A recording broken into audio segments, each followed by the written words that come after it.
Well, it's the FA Cup. It's a break from the league. It's the FA Cup third round this weekend. Swansea, Sunday afternoon. It's been shown live on BBC Wales. I think it's a 4:30 kickoff. I was going to suggest, Steve, that we play our strongest 11, but I don't know that we have one.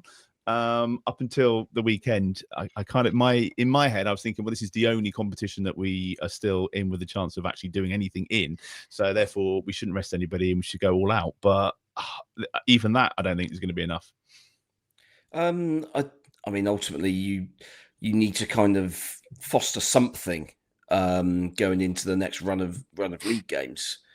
So yeah, I think Swansea at home, where I mean, let's put this in very blunt terms. They lost 4-0 at Fratton Park last week. Yeah.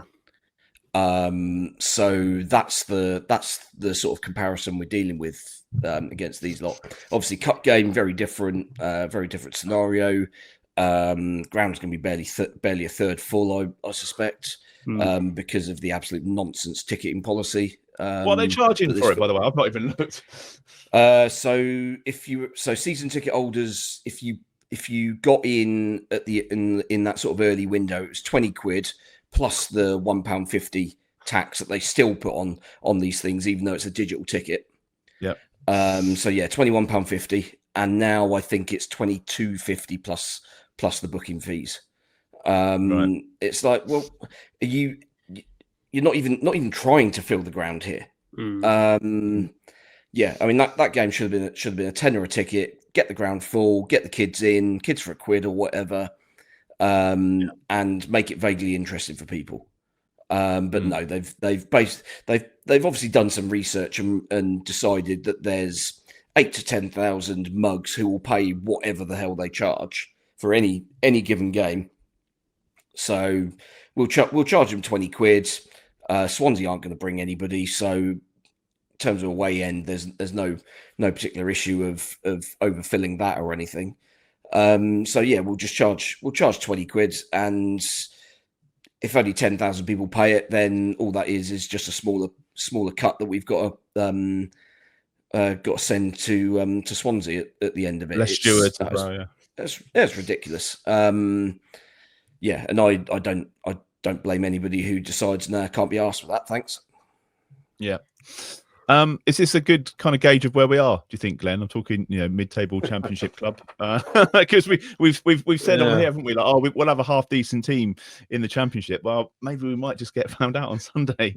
Well, let's not worry about that yet. There's a lot of water to go under the bridge before we start worrying about what team we're going to have on the pitch next season. But I mean, I think it's a huge game for the manager. Huge game for the manager. He has to win it. Yeah, he absolutely has to win it. Otherwise, it's a nail in the coffin. I mean, we've had one of these games already, haven't we, this season, when we played Stoke reserves at home and we struggled to beat them. Scraped through. So I've got Swansea people in my family, and so my mate said that he basically expects Swansea to rest players as well, because they're in that sort of middle of the table. So there's always the chance of the playoffs, isn't there, for quite a long time. So he doesn't think they're going to be prioritising this game. And he said much the same as us. He said we haven't got a strong 11 anyway. So it really doesn't matter who played. You mentioned a couple of players, one of which I knew about, Matt Grimes, who was Russell Martin's captain when he was the manager of Swansea. I remember we linked with him. We must have been at some point. We were at one stage. Yeah, when he was at Exeter, I think. We were heavily linked. He ended up at Swansea instead. We battered them at home, didn't we? Was it 4-0 or 5-0? Middle of the season. Boxing Day, wasn't it? Yeah, it's Boxing Day. And he looked like a player who was above. He was trying to sort of like play, and the other players weren't on his level. So it just wasn't working. So I thought he was a decent player in midfield. But the one who got mentioned to me was a guy called Gonzalo Franco, who apparently is a midfield player. If he's playing, he's apparently one to watch. So, yeah, and as Steve said, their last championship game, I think they got a draw against West Brom this week. Yeah, last minute header from Joe Allen, rare collector's item that. Yeah, sorry, Joe Allen scored a header. Yeah.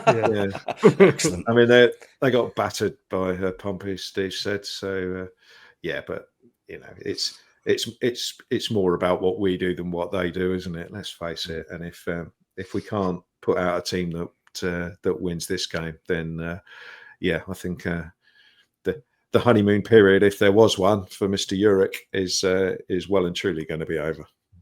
I mean, their manager was being linked with the West Brom job recently, Alfie. So right, they've got a bit about them, haven't they? I mean, I know they're kind of like mid-table, and I think they've sort of lost and drawn the last couple, but they're not to be underestimated.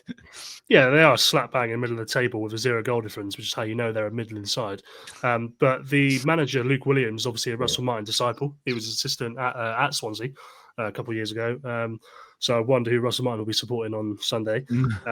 But also, Luke Williams, like you say, was linked with West Brom. But actually, it got to the point where I think some Swansea fans were getting quite frustrated because he was sort of joking in the media and he was being very non-committal about wanting to stay at Swansea. You know, when he was asked about, do you want to go to West Brom and obviously replace Carlos Corberán? And I think he made a few jokes about it, which is his normal demeanour. But it got to the point where he sort of had to come out and say, no, it's fine. I'm not going for the job. But that was only after West Brom appointed their new manager or whatever they did. And then they played each other on the same weekend. So I think it was quite a sort of storied week for Swansea fans. But we know how they're going to try and play. That's what those sort of managers do. And like Glenn says, the focus just has to be on Saints. They're a better team. They need to prove it. And they have to win this game. But I mean, Steve, I thought it was funny how you said this is the one competition, or maybe it was mine, how we can do something. And I'm not sure what you're expecting the Saints to do in the FA Cup this season. But get through to the fourth round would be nice. Win a game. Bit of prize money maybe for a couple of wins. Yeah. Like I say, it's a chance to make that 5 goals in 4 games to make it 5 games. So let's hope that. I just want to see my team win a game. That's what I want. I want us to win a bloody game. That would be nice. But then it's Man United a couple of days later, isn't it? So it's just quite a quick turnaround. Isn't it, that one? Yeah, for Old Trafford.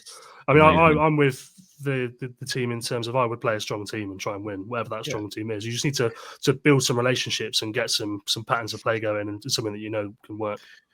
The other thing worth mentioning is that Swansea in the midweek after the game are playing Cardiff. Yeah. So it's the South Wales derby, which is a massive thing for them. Yeah. Hang on, that game's midweek. No, it's on Sunday, I think, that one. It's the following week. Sorry, got that wrong. Saturday, 12:30, no drinking allowed, basically. Yeah. Chasing fans in the sea and all that stuff again. So they'll have one eye on that, you think? Well, I think it's probably another reason for them not to put out whatever their normal first 11 is. Somebody has just put a good comment, actually, whether Amo-Ameyaw might play against Swansea. And I don't think that's impossible. Last time I asked Ivan about him, he sort of said, well, it's kind of up to him. If he wants to play, then, hopefully he'll be an option to us. And obviously he's been on the bench a couple of times. We haven't seen him come off. So maybe it is a chance to reintegrate him if he hasn't gone somewhere else already. Can he play up front? See the fan reaction to him, because fans are fickle, so they'll hold him as a hero, and he'll be the saviour that's come too late, I imagine. Well, and then he'll go off injured in the first half again. Yeah, probably.